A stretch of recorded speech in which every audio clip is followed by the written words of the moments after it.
everyone. This is Ron Sparkman from Mars Society's Red Planet Radio. I love Mars and opportunity you. And today we're going to discuss what it's going to take to farm in space and on Mars with Galactic Farms' Jeff and Melissa Purnell. Guys, how are you doing today? Hi, Ron. Thanks for having us. We're excited to have you guys. You guys have had a very, very busy year, so we're just going to dive right into the questions. So first up, guys, can you tell us a little bit about the inspiration and the creation of Galactic Farms? Sure. Galactic Farms really arose out of my background in education. I used to teach students about ecosystems by creating small enclosed ecosystems where we would have several different, I guess you'd call it a troposphere, where you have bacteria and algae. You also have snails and shrimp, and people are familiar with these. They've seen these little enclosed ecosystems around, and I would use this as a way to teach about our ecology at large on the planet, and the fact that really we are an enclosed ecosystem here on this planet. And then what arose from that was, how do you create food and and without like damaging the rest of the environment? And on this planet, as I'm sure you're aware, agriculture takes a great toll on our natural systems. That's because we're trying to continue to feed and grow our human population. So we started thinking about, how do we really help tackle this problem, because we can't do this indefinitely. There's not enough room on the planet to just feed us. We need to be able to sustain all the other life that's already here. And so the big idea was bringing production of food back into our urban areas where the food is actually consumed. Right now we have a large number of food miles that our food travels to get to our plates. And the more that we can reduce that, the better off that we are. When we think about where we would go or what we need to do if we were to travel in space with Galactic Farms, that's certainly an enclosed ecosystem. You're in a space habitat or a spaceship, and there's that you are going to be recycling everything. And so if we can start applying some of those principles to what we're doing currently on this planet, I think we're going to be better off. And that's really is something that even NASA's working on. Last year, during the year in space, they grew lettuce in space for the first time in the incredible lettuce that they grew. And it's really kind of a big thing. And not only is it big up there, it's big down here. Urban farming has become a huge thing. It's one of those things that's always trending. People are always talking about it. So for those people at home that have never heard of it, what exactly is urban farming? All right, so urban farming is basically, instead of farming out in fields or other larger natural areas, you're literally bringing the farm back into the city. And a lot of people are like, well, where are you going to farm in the city? There's no plots of land or anywhere for you to grow. And the answer is, you grow within the buildings or you grow on the buildings. And so vertically. Yeah, and vertical is, you'll hear that associated with urban farming all the time. There's several different ways to do vertical farming, but really, instead of large swaths of land that are going out laterally, we get similar production levels by going vertically. And so we basically upend the face of growing. Very interesting. Yeah, and it's something that actually in Cosmos and other shows like that, where it shows the future of, the way that we're going to farm, you see it's really, there's a lot of empty roofs, there's a lot of empty, nooks and corners in people's houses, and it really kind of gives them the ability to kind of do these things and kind of make these projects in their home. And that's really something that you guys are kind of focused on. Like Galactic Farms is something you can have in your home. It can hang in the corner. I know that you guys have videos that we're going to drop the YouTube link a little bit later, so that way people can check it out. But where you can see videos where you guys have just grown stuff. I believe it was in your garage, right? Yeah, we have a shop space set up, and the idea behind that one was really trying to take advantage of the vertical space. The shop space that we had was the ceiling was at 13 feet. Well, we can, if we use the top 5 feet of that space, for growing, we still have a footprint that we, underneath where we can still work and operate, and then be able to access the food that's literally growing above our heads. And I remember the yield was something really impressive. It was pounds of something. What was that? It was was it basil? That was basil. Yeah, Basil. One of the biggest indoor crops, hydroponic or aquaponic, that returns I guess really the economics behind it is pretty profitable, is basil. So like you'll see a lot of folks really focusing on that particular herb to start with when they're thinking about growing indoors. Very interesting. Well, I also know that Galactic Farms is really the first space-inspired urban farm on the market. And since you guys have arrived, you've quickly been involved in some really amazing projects. So one of the big ones was High Seas. So can you tell us a little bit about the High Seas project and how you guys got involved with really one of the biggest simulations of being in deep space that we have on our planet right now? So that's a pretty huge thing. Sure. Yeah, that was pretty exciting. Melissa is a scientist. She's a biologist, and she was working with the USDA 2 years ago now in the summer. And one of her contacts through it, and one of her colleagues, and actually I had already set up a system at the University of Montana as a demonstration system of a closed loop aquaponics system. And one of her colleagues who was working with the same group the following year was going to be in that High Seas project. And High Seas stands for the Hawaii Space Exploration Analog Simulation. And this was a big one because they were going for a full year. And so there were 6 sim Martians that were going to be staying in a dome and running on solar panel, and everything that they received was going to be basically simulating a Mars mission. So what she was interested in was doing an aquaponics system that they could grow fresh food on site. And that was something that hadn't been done yet. Of course, everybody's interested in it because there's lots of reasons that it's important for astronauts. You want to speak to that as far as aesthetics? Oh yeah, I wanted to add this to the urban farming question, that it's, there's a lot of motivation for people to be growing these systems because it's like ecologically more sound, energetically less expensive. But like another important component is that people like being around plants.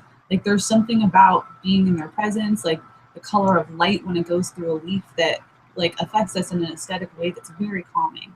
And so it was great for them to have that on High Seas. It was a very stressful environment to be locked up with these people for an entire year. Mm-hmm. And having the plants to work with really was just a great outlet for everybody. And it's something that we really kind of noticed, how often do you hear, somebody's depressed by a houseplant, and you really get these things, and but it's something that's living and breathing and growing, and a life cycle you can be a part of. And, High Seas is very similar to what they're doing with Mars Society's Desert Research Station, what NASA's doing with their Hera mission. So these being locked up, kind of locked up in these small spaces for a while, it's really something that allows people to kind of have another separate project, and on top of that, it's going to feed them too. So you got to love that. It's a little bit of, it's keeping you psychologically there, and it's keeping that variety of foods even more diverse, because you have it right there in front of you. You're growing it. There's a lot of psychological effects associated with food and astronauts. Like I've seen some reports where they expect that future space settlement missions, the time that astronauts spend on food production is going to be something like 60% of their time. So it's really an important factor for them to be looking at. But really the fact that astronauts typically start losing weight and they become bored with their food.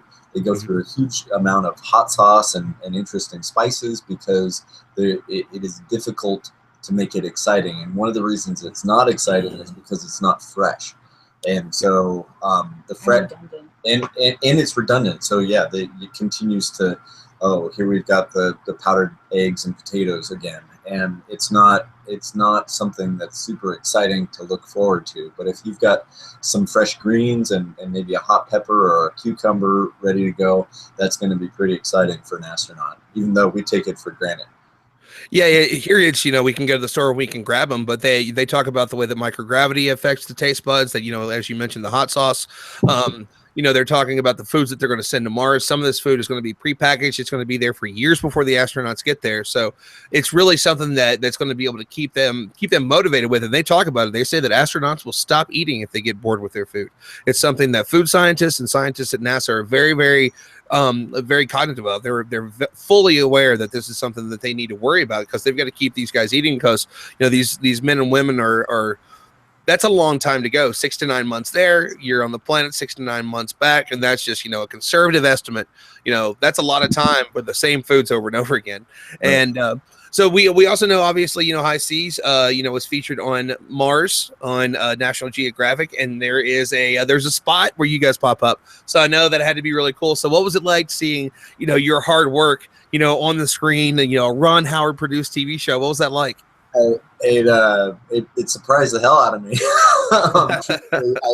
I wasn't even aware that I knew that National Geographic was doing a Mars series, but I wasn't aware that there was going to be any footage associated with the High Seas project. We're friends with the commander, Carmel Johnson, and she's the one that reached out to us to help with these experimental systems. And then when she's there and she's showing the kale that they're growing, and it kind of blew my mind. I was like, wow, this looks like something that's a real step towards a farm in space. It's really cool. You guys weren't even aware until somebody that you guys had actually met from the Mars City Design Contest contacted you, told you about that. Dean Little, he actually he writes for Opportunity U, does some stuff with us, and he won 3 different categories at the Mars City Design Contest. Speaking of that, that is how I met you guys. We worked together on the Mars City Design Contest in the agriculture division. Bill, the other co-host of this podcast, Red Planet Radio podcast, he introduced all of us. We all got together and worked on a team, and it wasn't just Galactic Farms that really was behind that. You guys wanted to figure out the right way to be able to grow food on Mars. So can you give the listeners at home a glimpse at kind of what that project entailed? Sure. Well, really, the big issue with growing on Mars isn't so much about how do you grow food. Generally, you're going to go there and practice similar principles as you would on this planet. But it's not like you can just go out and plow a field and plant some seeds and expect them to grow, because our atmosphere is greatly different, and our gravity and pressure, atmospheric pressure, are different. So instantly we're going to be in an indoor kind of situation where we're controlling the environment. And in ag, that's called controlled environment agriculture. That's CEA. It's pretty common, and you see that with large greenhouses. You also see it with the indoor grows. But on Mars, the big issue, to circle back to it, is where do you get the fertilizer? What are you going to feed these plants? So now we've got a structure set up, and we've got the ability to grow in there. But we're not going to haul a bunch of dirt back to Mars, because that doesn't make sense. So it's a matter of how do we actually grow, and this is where Melissa's expertise really comes in. So on what was the movie where they were growing potatoes in space? The Martian. The Martian. Yeah. On The Martian, they're using the dirt as is, and I feel like this isn't something that would work, because soil is more than just the nutrients that are in the soil, and I think that there are nutrients in the Martian soil that plants need. But for plants to effectively grow, there needs to be organic matter. And because there's nothing growing on Mars, there's no organic matter. And without organic matter, the water can't penetrate the soil, the air can't penetrate the soil. You need a certain amount of fluffiness for the soil to be able to give up the minerals that the plant needs. And so yeah, he uses his friend's waste. Right. without any composting. That could have potentially worked, but creating the next iteration of a system for high seas, and hopefully we'll actually make that available to the general public as well. The first experiment that went to high seas was had mild success. I wouldn't say it was like a home run, but we learned a lot in the process, and so this next prototype that's going out is really designed for a low power environment and a lot more yield compared to what we had the first time. To address what types of foods that are going out or that are really important to be looking at, potatoes is probably a really important one to think about, just because of starch levels. Yeah, and I think that we need to consider proteins too. So I think legumes are a very important part of that. You could also get protein from the cyanobacteria itself, but it's not very good. Yeah, if you get spirulina, It's not very good, or it's not very good. It's not something you would want to eat, or is it? You know, it's very nutritious. It's a survival food. Yeah, but it's not palatable. Yeah, cyanobacteria is probably the basis for the movie what was it? Soylent Green. That's an algae cracker. It was supposed to be an algae cracker, ended up being humans. Yeah. But the idea is that you can eat it directly. I've tried it dried, and I'm not a huge fan. We've got an experiment here at our compound, at the lab in the backyard, where we're hoping to start harvesting some cyanobacteria. And when supposedly fresh, it's supposed to taste a lot different and better, hopefully. Buttery? Yeah, we've heard claims that it tastes buttery. We're waiting to see exactly. But Okay. as far as nutrients, the cyanobacteria itself is probably that's an easy go-to. But as far as like astronaut interest in eating that, they would get really sick of it really fast. But it is really low in carbon or Right. carbohydrates, so you would want something starchy like potatoes to supplement Right. that. So you could dip your potatoes in the green slime that is the cyanobacteria, and instead of Vicodin like they do in the movie, you know, it's like green slime and eating it. Not super great. We've got and that's why they're looking at composting the cyanobacteria and using that as a basis for fertilizer to actually grow other foods. Yeah, and a comment on that is, so traditionally when you compost something, you have a little bit of nitrogen and a large amount of carbon. So in that situation, you're composting the cyanobacteria, that's the little bit of nitrogen, but you still need like a lot of carbon to balance that out for the microbes to be able to function properly. So a crop that I think might be beneficial to astronauts is hemp, because it is a very great source of carbon sequestration. Yeah, so we can imagine a large dome on the planet and growing hemp. I know it sounds funny, but it's a fantastic way, a very hardy plant that grows relatively fast and pulls a ton of carbon out of the atmosphere. And as you know, Mars' atmosphere is full of carbon dioxide. Yes. And so we need to take advantage of that, and we can take that carbon, put it into a plant source, and actually it creates soil, terraform, if you will, the plant. Plus, it creates really nutritious seeds that are delicious. That's right, high protein source, and potential medicine / psychological benefit for astronauts if they're into that. And you know, something you mentioned, you know, for a lot of places, a lot of people, you know, you kind of mentioned hemp, and people are kind of, well, in Colorado, man, we're figuring out every way possible to use it. They're making hempcrete now that they talk about. It's like a concrete where you can be able to build your different buildings and everything, and that it gets stronger as the years go on. I mean, it's really one of those things that as the stigma goes away of what all those plant-based the plant-based properties, you know, the other side of it is what else are we going to be able to use it for? And really hemp is one of those things. You know, so, you know, you're talking really about the crops that you guys are going to be able to use with it. And, you know, really the questions need to be answered here on Earth. We want to make sure this is a foolproof proof technology before we go into space, before we go to Mars. So you guys are really figuring out these answers here on Earth. So can you tell us a little bit about how you're currently improving the technology? I know you said that you're working on the next iteration for high seas. Kind of what do you see a little bit of the future of the technology right now to make sure that it is ready to go when we're headed? Sure. For me, it's about making it small enough that a system small enough that it's easily portable. As an entrepreneur, I would like to see these systems going out to homes and an easy, lightweight kit that I could ship out, or that somebody can potentially just get the design and be able to build on their own. But really, the thought is lightweight, easily transportable, and then recycles as much of the water and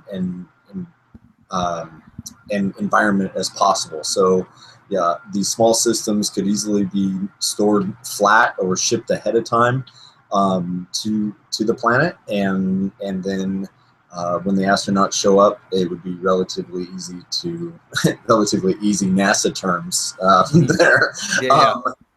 To get water, because we've shown that Mars does have water. So once you have water and then you start adding nutrients in a hydroponic solution, you're going to be producing food relatively fast. But the big issue that we found, especially with HI-SEAS, is power. These systems, we're lucky where we sit as third rock from the sun. We've got quite a bit of solar energy.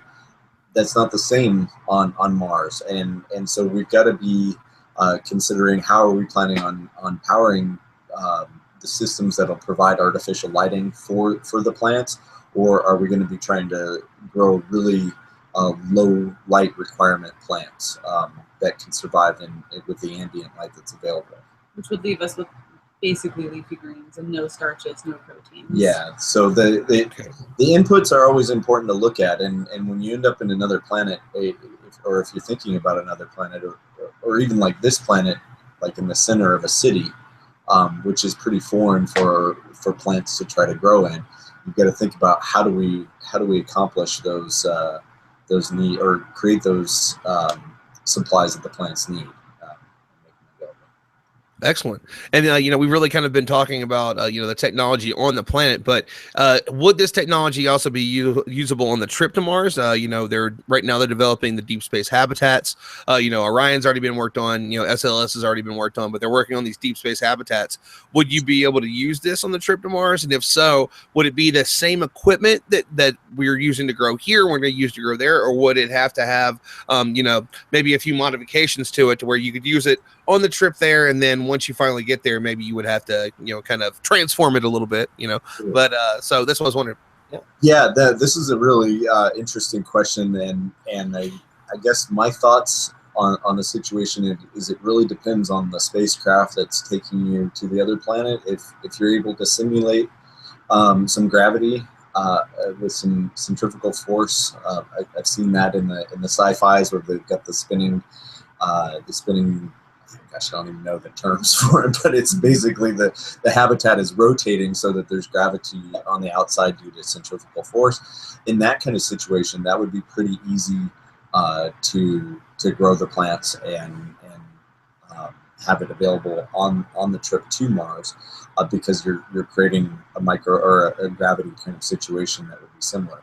The big issue, and you probably know this, the big issue in growing food in microgravity is getting the water to where it needs to be, because on a planet, water is going to react to gravity and flow down, and that's what you want to be able to do. But if you're in a situation where the water doesn't care and it's just going to be floating in the sphere, how do you get that to the plant's roots? And so you mentioned Veggie earlier, the plant growing system that NASA is using on the ISS. And what they do is they call them plant pillows. And so they've got, there's one seed per pillow, and the pillow is a certain amount of water. So it looks like this little pillow of water.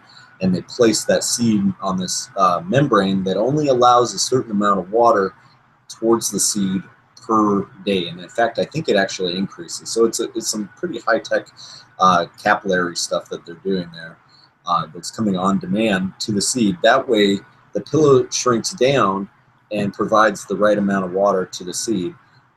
It becomes pretty tedious to have to do that all the time, and a lot of materials in exchange for a head of lettuce. So I don't know. I guess in microgravity or low gravity, I would love to test some systems. I would love to build a system. I think that would be a heck of a challenge, and I would love to try it. I guess if it was me doing it, I would probably look at atomizing the water and just having the roots kind of floating, and probably have some kind of floating growing system that really didn't need to be connected to something, but where the roots were all kind of connecting to this sphere of water from the outside, if you can imagine. I don't know if that makes sense or not. It's a pretty cool sci-fi imagery right there. I think that would really be a kind of very cool idea. Yeah. But as soon as you're not having to deal with gravity, it presents some challenges, but also frees you in some ways, because now I don't have to circulate water so much. But then it becomes there's all kinds of questions to be answered, because if you're dealing with a sphere of water that's just kind of floating in microgravity, that it's probably anoxic. There's not a lot of oxygen taking place, so you want to bust that sphere up into small, like a mist or something along those lines. And I know NASA is looking at like doing the fogging and the micro mists for growing plants without any soil. Doing it. Yeah. Very interesting. So, I mean, obviously where you're looking at there's a lot of things on your plate, a lot of things that are coming up. So how can people at home kind of utilize this tech now? I know you said that you're working on a new iteration of it, are people going to, and you said, you'll be shipping it out. So there's going to be the ability to get this out to people soon. One, how are you going to be able to do that? And then the second part would be are there going to be ways that you guys are going to have kind of a connected community where people can give their feedback, and you guys are going to kind of work together with these people? How are you guys kind of approaching these next steps? Yeah, it's a great thought. I like the idea of working with the community and getting their feedback. We're planning on hopefully by March having a crowdfunding campaign put together, so that we can actually put some of these systems in people's homes if they're interested. Mm-hmm. There's a lot of different things to think about. There's like the base system, which allows you to grow, but then there's like the controlled environment side, where we can actually have an enclosure for this system, and you're actually controlling the gas levels, the CO2 and the oxygen within the system, and really having a lot more control. And recently heard from, I guess we're becoming pretty international. I've got 2 companies that we're going to be working with on this next project. Intervals, or excuse me, I'm killing their name. Intervision, thank you. Intervision Light from Canada. They produce the highest in LED grow lights that there are, and so very low power requirements, lots of output as far as the frequencies that you need to grow food, and then also just a very slick design, and that's going to be part of the system. And also dealing with a company that's based in, I think they're actually based out of Israel, and that's called Flux, and they are doing they're looking at nutrient measurements and environmental measurements and feedback. So there's no reason to try to invent all the different components of this, because there's an industry that's been doing this. Intervision has been working with the Canadian Space Agency already, and so there's a lot of people kind of rooting for this whole mission to Mars and deep space exploration out there. Yeah, and I think you're getting, I mean, literally everybody, that's at home listening to this, that's all we wait on. We've been waiting on it for so long, and then, it looks like they're finally really making those steps. There was a Senate hearing to make sure that everything was going to be moved through, even with the new administration. You have Elon Musk that, came out and shocked everyone. We all knew it was coming in September, that he was going to say, he was laying out his plan at IAC. and he did it, and even still, he still blew everybody away with it. So there's just so much coming up, that we have to look forward to. And I know you guys have some projects coming up. You said that you're working with High Seas again. What else do you guys have coming up in the near future? Well, High Seas, we were looking at doing a larger farm, something that was more on the scale of feeding a city kind of situation. But recently, in exploring that and then realizing where we're from has a relatively small community, and we're also very farm based in Montana already. The demand for year round is still there, but it's probably not as important as like developing in New Jersey or New York or the larger communities. But we're seeing the urban farming is not an easy task, because there's a lot to, I guess there's a lot to overcome with the challenges of having a completely controlled environment. If one thing goes wrong and you've got, you left the heat on too high for 12 hours or something along those lines, you could ruin your entire crop and risk a serious financial shortcoming. So there's a lot to look at. So what we're focusing on is really the home grower, and looking at folks that are, or the hobbyist, the person that might be a space enthusiast or interested in just producing some food on their own at home. That's where we're going with it. And then other projects, you asked what else is coming up. So the High Seas thing is big.